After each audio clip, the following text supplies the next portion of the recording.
Hello and welcome back to Heretics and Heroes. Today we are going to be talking about color schemes. I've just started a new Imperial Guard army, which you can kind of see in the background there. And I'll tell you what, it took me a long time to decide on what my color scheme is going to be. So I'm going to take you through my process. I'm going to show you a bunch of test miniatures that I painted, and we'll see if we can come up with some final conclusions on what it takes to create a great color scheme. Before we get to putting paint on plastic, there is something that I want to talk about that I don't see getting mentioned enough, and that is visual storytelling. There's a lot more to your color choices than just putting two colors next to each other and seeing whether or not they look good. You can actually tell a little bit of fiction with your color choices.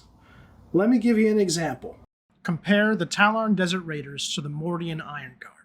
The bright dress uniform colors the Mordians wear immediately tell us something about the regiment. They are proud, disciplined, and aren't afraid to be seen by the enemy, which also tells us that this most likely isn't a regiment that will be using a lot of stealth or ambush tactics. The Tallarn are the exact opposite. They are wearing equipment tailored for a specific environment. They wear camo fatigues and camo cloaks, and even their most quote-unquote decorative element, their headscarf, also serves a practical purpose for keeping the sun at bay. Considering what stories your color scheme can tell is just as important as finding something aesthetically pleasing. With that in mind, let's take a look at what I've painted so far.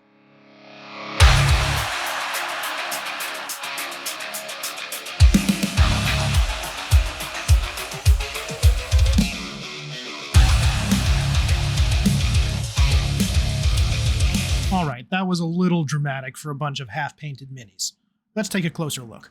So for the first two test models that I have here, you can see that they're a desert scheme with some green thrown in. And the reason for that is I've already named my regiment. They're going to be called the Desert Drakes, and they are going to be drawn from a world owned by the rogue trader Janus Drake. And their iconography is going to be inspired by, some might say stolen from, the Salamander's Space Marines. And so I wanted to decoratively feature green in the scheme somewhere.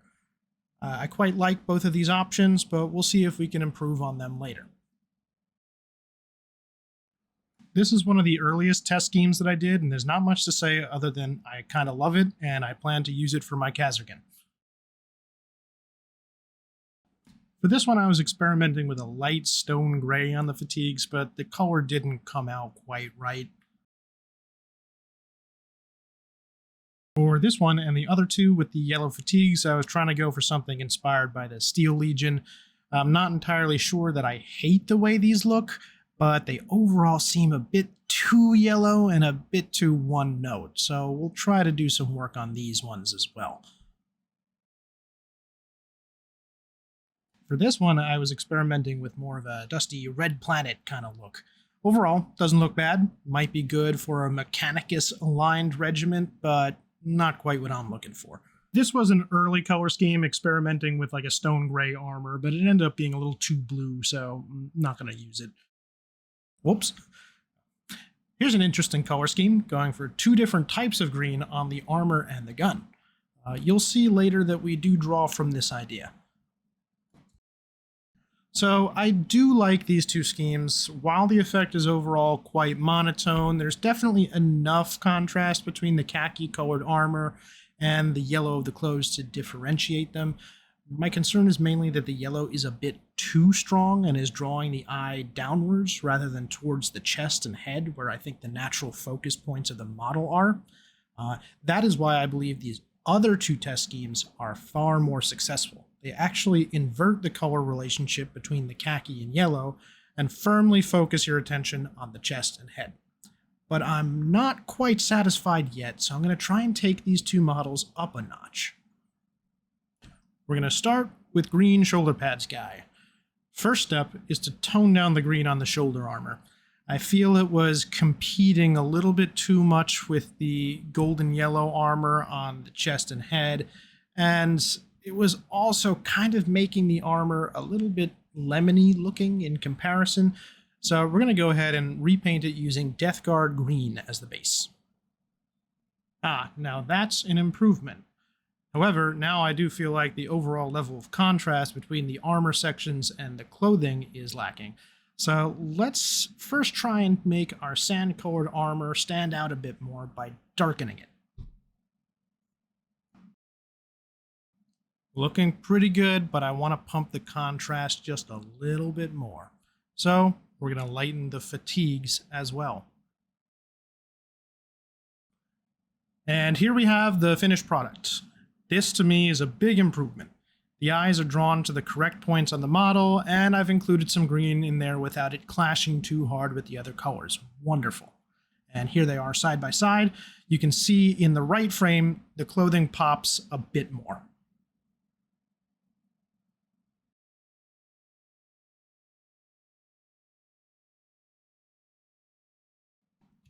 On to the yellow clothing schemes. Like I said before, the big problem is that the yellow is overpowering. So I'm going to try to add some stronger color to the armor sections to try to drive interest towards the upper sections of the model. Let's see how that turns out. Here are the results. It looks okay, but the green and yellow are really clashing hard to my eyes. The green is even amplifying how yellow the clothing looks, which is not what I want. One element from this test scheme that I might keep is painting the lasguns green. I tried this out because I wanted to do a little bit more visual storytelling, and since the regiment's iconography is going to be that of a fire drake, I thought it would be fun for the weapons to be green like the head of the drake, and maybe even the troopers would derisively call their lasguns fire breathers. In any case, this process is starting to get rather exhausting. I do have one last idea to try and rein in the yellow. Fingers crossed. Well, that definitely toned it down a bit, but now it just looks weird. The lighting it almost looks shiny. I don't know, there's just something wrong with it. At this point, it is time to give up banging my head against the wall, and let's go back to some of the stronger schemes. So I made some final modifications to these two models. I darkened the green on the pants of the soldier on the left, and I repainted both of their guns green for the fire breathers idea. I think these both look great. The only thing left is to pick a favorite. So who's going to win? Here we have it, our color scheme. Thanks for watching, and I'll see you all next time. Wait, why isn't the outro playing? Oh crap, I'm gonna change my mind again, aren't I? Yeah, I just couldn't shake the feeling that what I was looking at was a football uniform and not a military uniform. So we'll just use the other one, right? Well, I have one more idea. It's going to combine everything that we've learned thus far. Let's see how this one turns out. And here he is, our actual, final color scheme winner. This scheme embodies everything that we found that works through the earlier tests. We have great contrast between the armor and clothing, as well as great contrast between the decorative shoulder pad and the main armor sections. The armor color is strong enough to direct your eye to the head and body, and although I did go for a dark green on the decorative shoulder pad, because I only colored one instead of two, it doesn't overwhelm the other colors. As a bonus, this use of an asymmetrical decorative shoulder pad is a well-established trope in Warhammer painting, really giving it the capital W Warhammer look. So, what are the big final conclusions that we can draw from this whole process? I'm going to break it down into 7 main points. Number 1, identify the areas of interest on your model. Where do you want the eyes to be drawn to? Is it the chest, shoulder pads, and head of a Space Marine where you typically find all the iconography and trim? Is it the bright red cowl of the Skitarii? Is it maybe the carapace sections and the weapon arms of a Tyrannid? Or perhaps to the ceremonial armor and uniform of an Imperial Guard commander? Whatever the case, these are the areas that your strongest colors should go. Number 2, contrast is king. This is true of all mini painting, but you most often hear this said about light and shadows. But it is super important for your color choices as well. Now, I'm not going to be able to give you a comprehensive course on color theory here, but I can give you a couple pointers. The most obvious type of contrast that we know is just light and dark. That's called value contrast, but there are many other types of contrast as well. There is color temperature contrast, the difference between warm and cool colors. There is saturation contrast, where even if two colors are the same base kind of color, if one is much more saturated than the other, it will stand out. And then there is hue contrast, which simply put is putting two drastically different colors next to each other.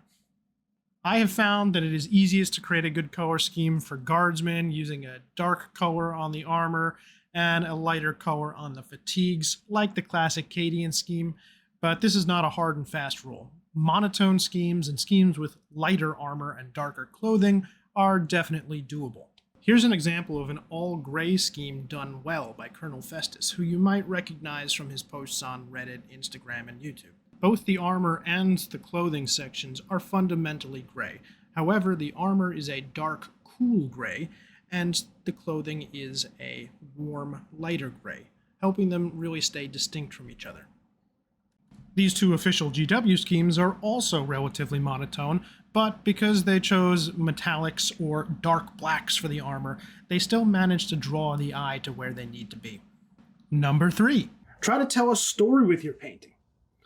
Think about what your paint scheme says about the mini itself. Do you want your army to look ceremonial, pragmatic, rough and tumble? You don't have to decide on this before painting like I did, but keep it in mind throughout the painting process. Number 4. Look for inspiration. Look at other painters. Look at real life. You don't have to do this on your own. There's a wealth of knowledge available to you. Number 5. Try a color scheme app. I used ImpCat. Here are a few of the test schemes that I mocked up in ImpCat. Having a photo reference to work from can really help alleviate the stress of getting started. Number 6. Don't be afraid to just paint. I know it can seem intimidating. What if I ruin my models with a botched paint job? Don't worry. I painted the same models over and over and over for my process. And I discovered that stripping miniatures is incredibly easy. The total active time to strip paint off of a mini is probably about 5 minutes. Number 7. If something isn't working, just drop it and move on.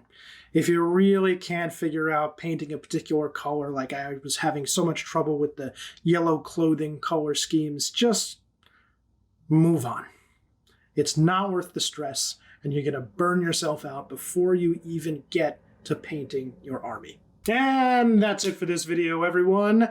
But stay tuned for part 2, where we're going to be talking about variant color schemes within the same army. And if you found any of this entertaining or informative, please like and subscribe for more. Thank you, and I'll see you next time.